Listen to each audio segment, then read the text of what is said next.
Hello. Amasan hita banga phat hoile phat pha ai piwa pathin chu thang bana kahin pi in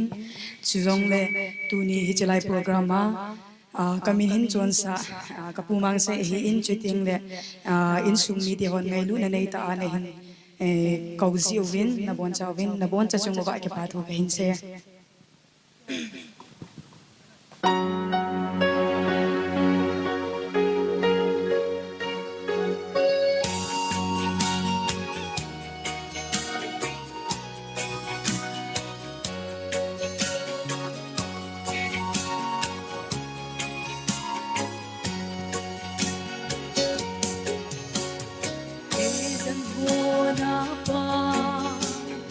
Thiên ina nasi nule pa Adam levi anago milu ta in pa theina tin sen to ana sang gom han ne pa thin Adam levi anago in bintilin kun song so pite ni ko min lang at thay na sam kim hin pe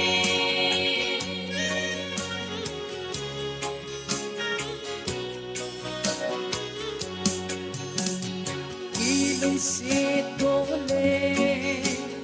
ki ngai lu ta in iba to sing si hon hen lang a pele alha song khat hung hi hen lung khat in se khom si hon hen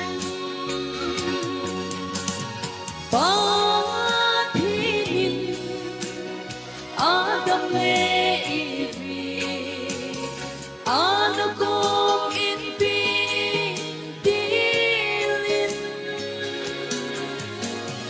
kun song so pite ni ko min lang at thay na cham kim hin pe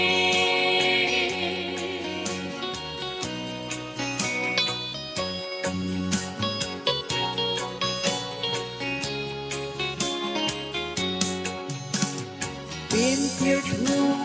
chan bang in amani agi chen hon dai tu ni hin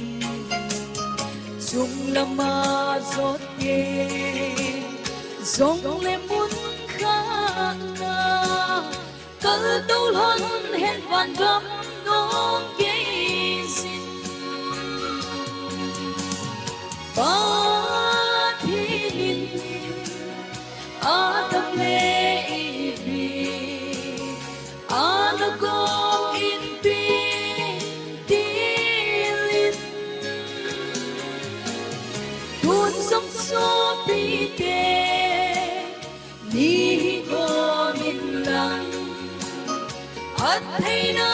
cham kim hin pe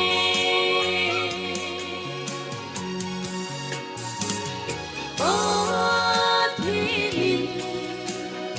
Adam levi anago in bintilin kun song so pite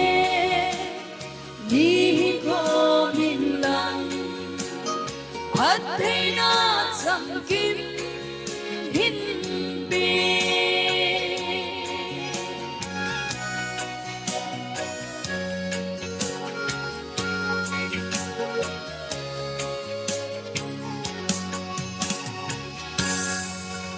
pathianin ibon badingin pathe bu pitau hen tun ho lim na nei dingin